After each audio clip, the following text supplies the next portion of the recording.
रेड्डी जो है आदमी कांग्रेस का नहीं है। ये आदमी जो है आप देखे होंगे, हाल ही में एक तकरीर में भी बोला उन खुल के, मैं मोदी के स्कूल में पढ़ा, बाद में कॉलेज गया चंद्रबाबू कने, आज राहुल गांधी की नौकरी कर रहा हूँ बोल रहा हूँ। साफ सीधा बात ఆడేం సిగ్గు కూడా పట్టలేడు।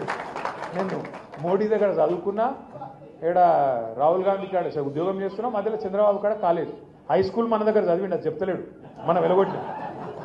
హై స్కూల్ మన దగ్గర ఫెయిల్ అయ్యిండు, వెలగొట్టినాం, అందుకే అది చెప్పాడు। 2004 నుంచి 2007 దాకా, 2003కి వెళ్ళి 2007 దాకా మన దగ్గర ఇదే స్కూల్లో ఉండే, స్కూల్లో పిల్లగాడు బాగలేడని కేసీఆర్ సార్ వెలగొట్టిండు, వాళ్ళు చేర్చుకున్నారు।